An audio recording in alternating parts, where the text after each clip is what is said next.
This is the IFF TV podcast.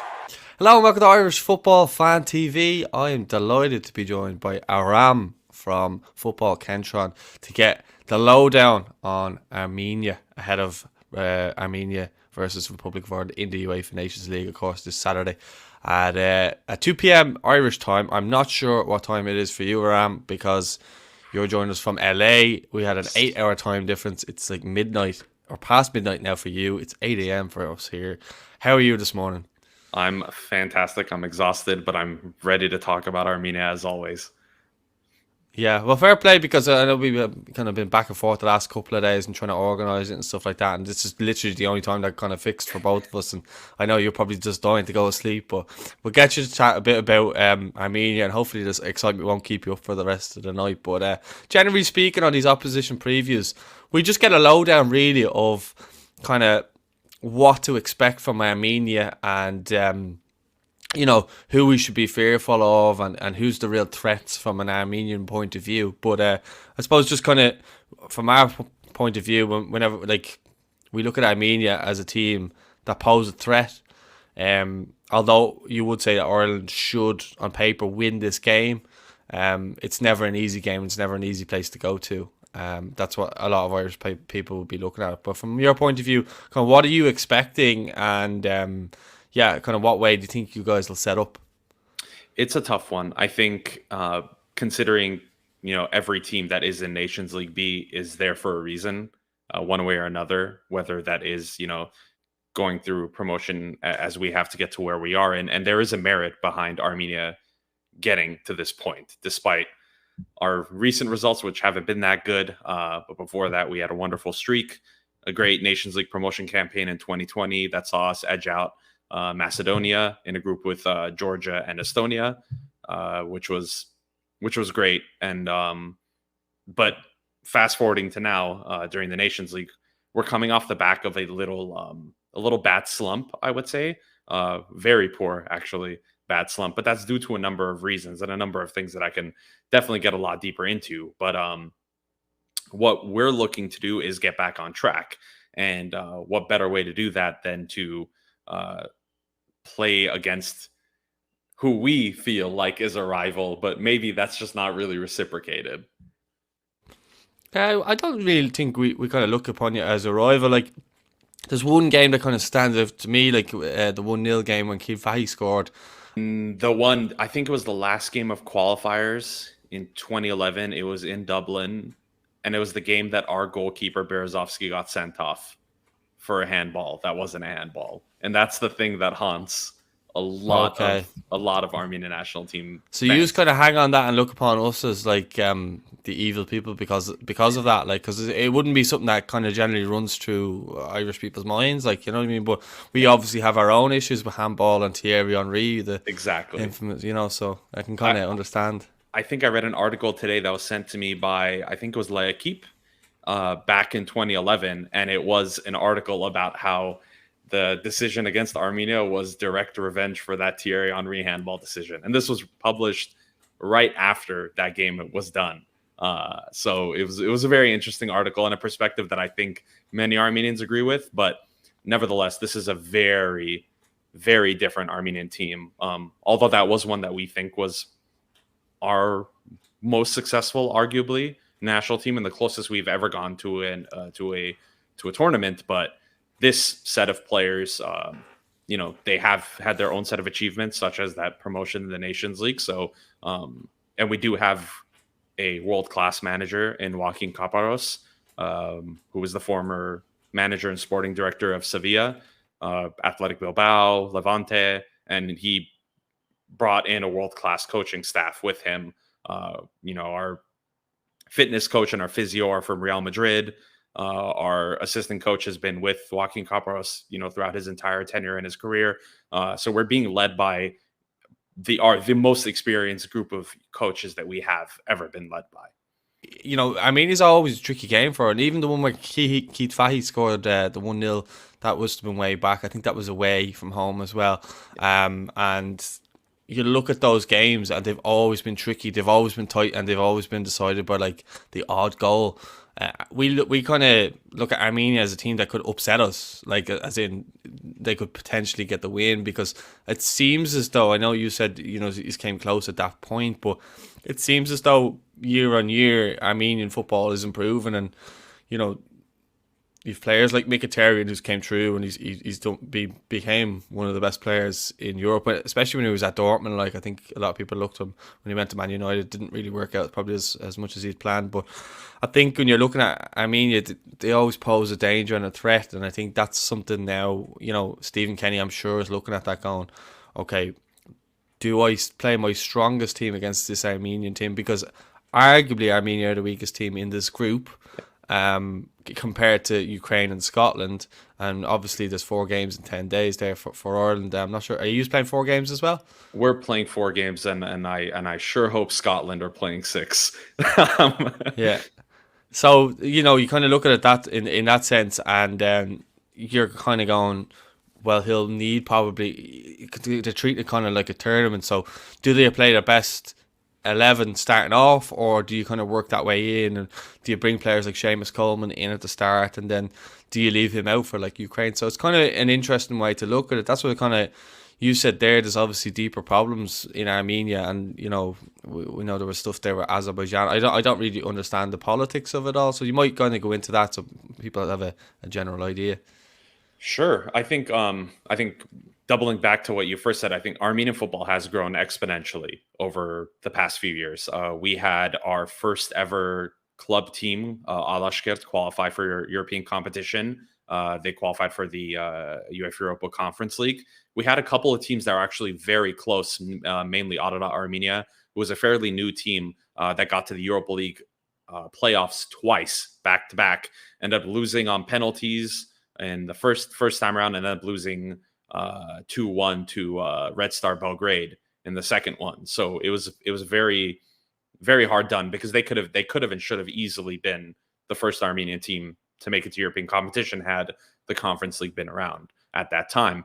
And our players are slowly but surely moving towards Western Europe, and that's something that Armenia's had a hard time, because geopolitically speaking, Armenia is very aligned to the east, and a lot of our players do end up playing in the Russian Premier League, which is a UEFA top 15 league, so it's not a bad league. But as you know, a lot of players end up going there for a good payday, and they never really make it back out west. It's a hard jump. It's a hard sell. But we do have a lot of players playing in very good leagues. Our captain plays in La Liga. Our striker plays for Hoffenheim, who's currently loaned out to Club Brugge in Belgium and just won the title over there. And we have a young up-and-comer who was just voted Player of the Year at his club in Krasnodar. So we have a lot of good things to look forward to. Do you think that Armenia, people are overlooking them, and that they're not thinking like because every time we play Armenia, I'm a little bit frightened. I'm thinking, okay, we have to be cautious here, cautiously optimistic, but cautious in how we approach the game. And as I said, it's never been an easy game, and we spoke there about you players coming through there. I suppose from your point of view, who should we be fearful of, and who do you think is your danger man? We have a few, and I have a few key players that I've listed in the 3 different parts of the pitch. But I think the main person and engine of our team and the future of our team is Eduard Sparcian. He's a 21-year-old central midfielder who plays for Krasnodar in Russia. He had 8 goals and 4 assists this season. He is extremely, extremely talented, technically gifted. He made his Champions League debut at the age of 19 against Chelsea. He was part of that campaign that Krasnodar made in Europe. He is already a set piece specialist. He's scored several free kicks this season, a couple of penalty kicks, and he's garnered a lot of attention. We recently found out a couple days ago that he has an offer from Nice in Liga, and apparently one from Monaco as well. And Olympique Marseille are showing interest in him. So he's at a very young age. He's already shown so much talent and so much promise. And he's definitely the one player that we're very, very happy to have, because, he's an Armenian from Russia. He's a diasporan Armenian. And again, going back to these geopolitics, there are players that, whenever they do express interest to play in other countries or for, their ethnic homelands, whenever they do play in a league like Russia, they tend to get frozen out. But and that happened to Eduard whenever he said, I want to play for Armenia. He got dropped from the Champions League squad. He got dropped from the match day squad. But he was too good for them to, to keep off the pitch. And another great example of a current player that you may have heard of, I'm not sure, who is a Russian international now, Arsen Zakharyan, who plays for Dinamo, who's been, I think, reportedly was going to sign for Chelsea this summer for some wild fee, 40, 50 million. He's 18 years old. He's also Armenian, but he plays for Russia. And we've had several instances of this happening. And luckily, we're in a place now where players are starting to feel a little more comfortable choosing Armenia and playing for Armenia. So we're very happy to have Eduard. And I think he's someone that you can look out for making deep runs from the midfield. He's very, very good dribbler. And he can pick out a pass and he can take a shot from the top of the box. So he's definitely, I would say, the one player to watch out for. Yeah, it's interesting, and especially the clubs that are in for him as well, like some of the biggest clubs in Ligue 1 other than PSG. Like, I suppose like that's just one player. Is Mkhitaryan still involved? No, he is officially retired. He retired after, I think, I want to say it was like a month or two ago. He said the announcement. It was, of course, I mean, it's and someone who has really helped to bring Armenia's profile up. So we're eternally grateful to, who we consider to be the best Armenian player of all time, because that's what he is. Best Armenian national team player of all time is debatable, although he is the top goal scorer for sure. But I think even if you just look at statistics alone, you would notice that in the past 4 or 5 years, it's heavily dwindled and trended downwards. Yeah, but doesn't he do stuff off the pitch as well? I remember him being like I think he was involved with some transfers, a Man United transfer or something there recently in the last few years or something. But I know he kind of plays a big role off the pitch as well as on it. I think he's a big ambassador, isn't he, for Armenian football?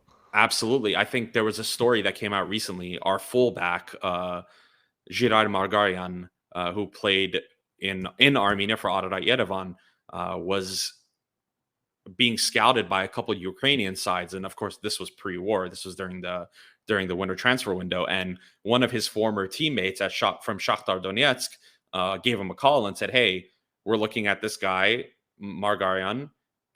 You've played with him. What are your thoughts on him?" And Henrik said, "You know what? I've only played with him a few times because he was coming off the back of some injuries." And he said, "From what I've seen, very technically gifted, very good going forward, and he's a great crosser of the ball." And his teammate, and I wish I can remember his name, said, "That's more than good enough for me. We'll sign him." So he does definitely have that sort of draw and power.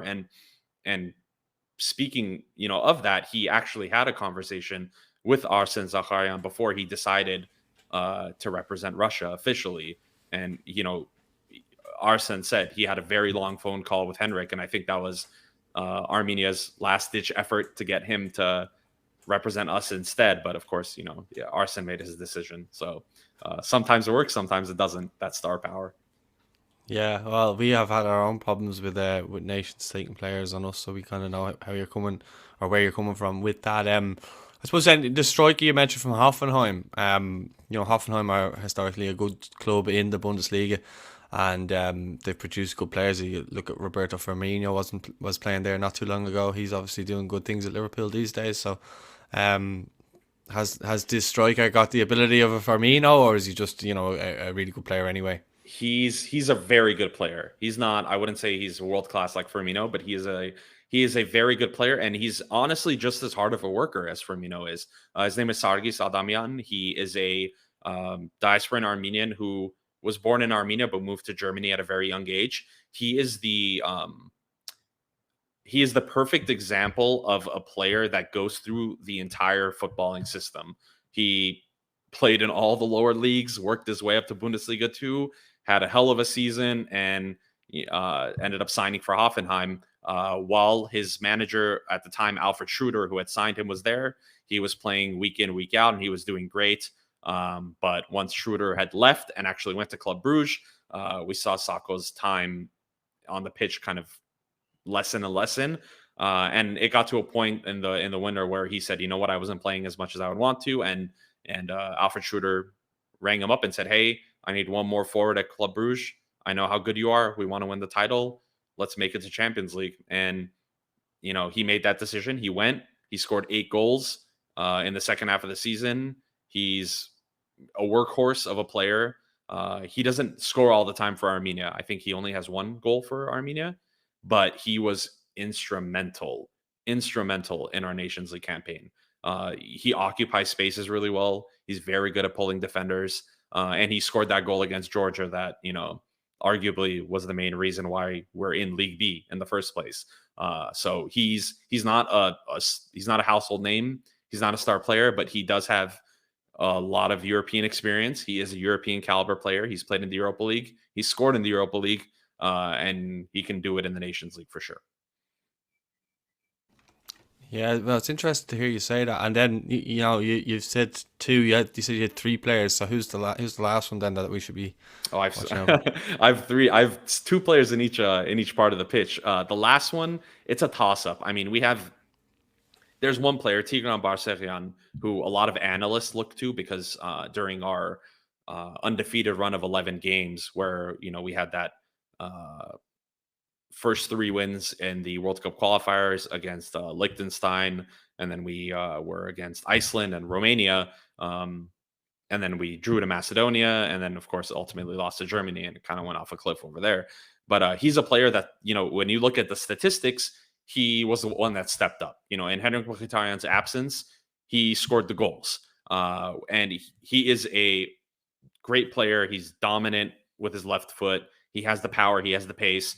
He scored this insane goal in training from like 40 yards out that the Football Federation put on their Twitter. You should definitely go check that one out. It was a crazy goal. Stats would tell you he is. But I have another player in mind, actually, and his name is Vahan Bichakchian. He is a attacking midfielder who is not your typical what you would see from an Armenian. He's a little bit smaller. He has a little bit of a wider build, and he has a magical left foot. He was playing in Žilina in Slovakia for a couple seasons, and he decided, he wanted to make a move to a place that he felt was a little better for him, and he made the jump in the winter window to Pogoń Szczecin in the Polish Ekstraklasa, and he quickly became Player of the Month. Actually, in February, he scored 3 goals off the bench 3 times in a row, starting from his debut to the second game to the third game. And he is, on his day, I would say unstoppable.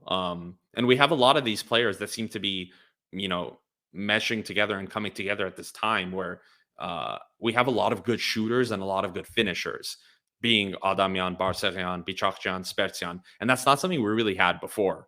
So it's going to be interesting to see how Joaquin Kaparos chooses to set up his side and how he chooses to utilize these players and whether he chooses to start them or not, because he does have a history of making these tactical substitutions decisions ahead of time. Yeah, do you look at this now as, is this a game that Armenia be looking to maybe, if you can get a win here, you could be looking at, climbing the ranks there in the Nations League group, but do you think that you guys will be coming out the blocks with your best team against us in the first game? Because I actually don't know what way Stephen Kenny will set up against you guys, because I don't know if he's looking at the other games as, games where, okay, I might need our best of the best players for those games. And, I still think players that are coming in can still do a job, but, away from home in Armenia, with the fans hostile on our backs, it could be a tough game for a young player coming in to try and have one of his first games for Ireland.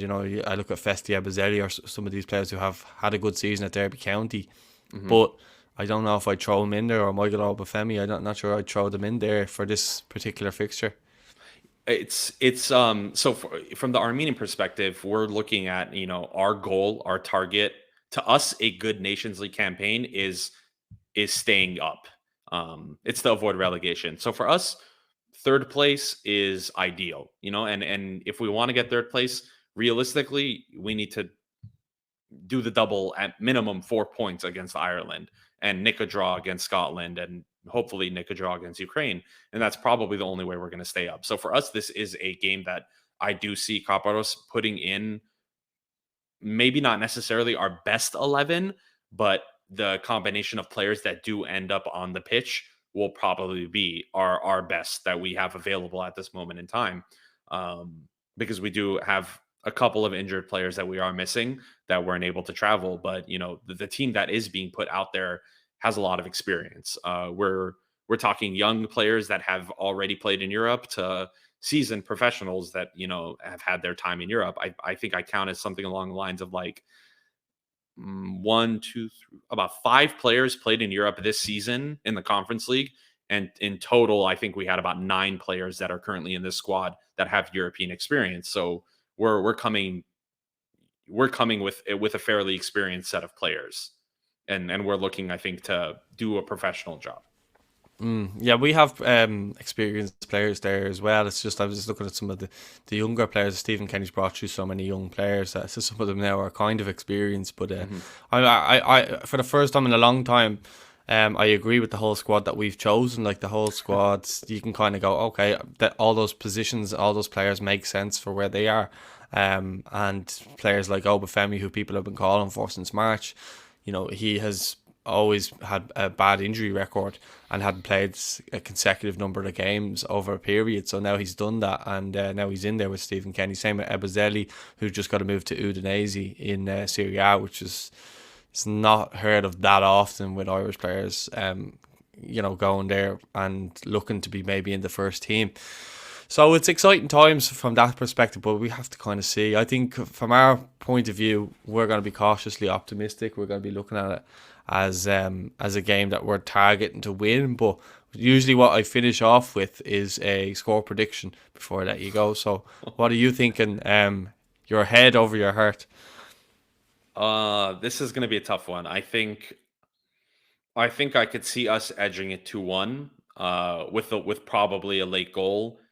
But for us, it really depends on what that starting 11 is. I think on Football Gunton, we've been very good about having our instincts have been fairly spot on, I would say. And this squad isn't the best squad that I think we've seen. And like you said, I don't think I've ever looked at an Armenian national team squad and said, this is spot on, I wouldn't change anything. But this is kind of close. There are a couple players that I would take out and bring a couple that I feel are deserving in. But I do think at minimum we should be getting a draw at minimum at home, considering it's at home. But I do think, considering the conditions, I believe it's supposed to be a very hot day in Yerevan. And I believe it's early kickoff local time. I think it's about 5 p.m. So I think the conditions... Yeah, it's 2 p.m. over here, so it would be around that, yeah. Yeah, very early. So I think given the conditions, I think, knowing our caliber of players and what they're capable of doing, I think we have more than what it takes to at least get a 1-1 draw, if not a 2-1 win. I'd probably be on the other side of the fence, but I'd probably say 2-1 to us. It's just we've been scoring a lot of goals and we've been looking very comfortable. We beat Azerbaijan away from home, and we had a good result against Luxembourg as well. I'm not saying that you're on the same level as them, but I just think the momentum we have at the moment and just the fluency within our play, like the players just really seem to be enjoying themselves for the first time in a long time. It's kind of like the shackles have been removed from this team and they're just allowed to play, and we've a lot of pace and power. The only worry for me this time around is our midfield. Josh Cullen is suspended and he's probably our best midfielder, so he's actually out of the game, but we've got Malumbi, Howrahan, Hendrick, Jason Knight and a few others in there who will bring energy, and it's just the creativity I'm worried about that we're lacking maybe. And we've got players like Ogbene who's stepped up and Callum Robinson. So there's goals in this team, whereas before a few years back I probably would have been like maybe 1-0 or 0-0. But I actually see us score a couple of goals now and we're decent to watch these days. So I'd say 2-1, but like I would not be surprised if it was a draw, if you get Yeah, me. And again, like you said, it's come down to what the starting 11 might be. I mean, does he start exactly. McLean? Does he start Enda Stevens? You know, there's so many different positions that are up for grabs this time around. I think this game's going to be won on the wings. I think based on how you guys play and based on how how we play, a lot of the battles are going to be on the wings, and whoever edges that out is going to have a slight advantage. But I think where the game is going to be won is the middle of the park. If we if Eduard Sparcian gets his foot on the ball a lot, if he gets a lot of touches, he's going to dominate the center of the park, and I think that's going to spell a lot of trouble for Ireland. But I think if it's vice versa and you guys are dominating us on the wings, I think we're going to have a rough time. I think it'll be one in the second half, regardless. I think as the game goes on, that'll be when it's really contested and really won. But I just want to say a huge thanks to you, Aram, for coming on. I hope you said your name there and give it justice. But no, thanks for staying up. Thanks for coming on and giving your side and kind of giving us an education kind of the Armenian team, because as I say, it's always great to kind of get the inside view from a fan who follows the team religiously, so you can actually kind of see. And it actually always usually, when we're watching the game, it actually helps, because any of the people that we've had on before, they've always played as the people have said. So I'm looking forward now to kind of seeing how that kind of comes to play. Obviously, I hope you're not right in your result, but may the best team win. And yeah, thanks very much for coming on. Absolutely, man. Anytime. Thank you for having us. We try to take every opportunity we can to help Armenian football grow. We're of course still very small. We're in our infancy, but we try to put our best foot forward every day and educate people, like you said. So thank you for giving us the opportunity. No problem. And if people want to follow your page, I saw you got 1,000 Twitter followers today. Is it at Football Kentron Yes. on Twitter? Yeah. Yes, at Football Gentron on Twitter, and it's at the Football Gentron on Instagram. We also have a Facebook and a YouTube channel, but the YouTube channel is just our podcasts uploaded on there, just in case anyone wants to listen to it on that, and not on Spotify or Apple, where we're also available. Yeah, soon enough you'll be having your video content out on your YouTube channel with a bit of luck. But yeah, listen, best of luck. May the best team win. And yeah, it was a privilege having you on our channel. So thank you very much. And guys, if you're watching this or listening to this, make sure to check out the lads there. Very good content. And in fairness, following very few, but has a lot of followers in return. So make sure to head over. It's just nice we always try to keep up. Like, we've had Luxembourg fan channels, we've had the Belgian football podcast, we've had loads of them, like of all the teams that we played recently, and it's just nice that, and Serbian football as well. I think you guys follow each other too. Yeah. And it's just nice to kind of keep up with you guys and see kind of how things are going. And it's actually a good way of keeping up with any of the players, like, because you obviously be talking about Armenian footballers and the transfer news and all of this. So it's great to see, and long may it continue. But anyone who's watching this, thanks very much for watching. Don't forget to like the video. Don't forget to subscribe. And yeah, check out Aram and the lads on football. You say there, Gentron? Gentron, yeah. Yeah. Okay. Yep. So check them out, and check out all our other content from this week. We've all the press conferences from Abbottstown, from all the Irish players, and we have our own preview. And yeah, just check them all out. Loads of content to keep you in the know. We'll speak to you all soon. Thanks for watching.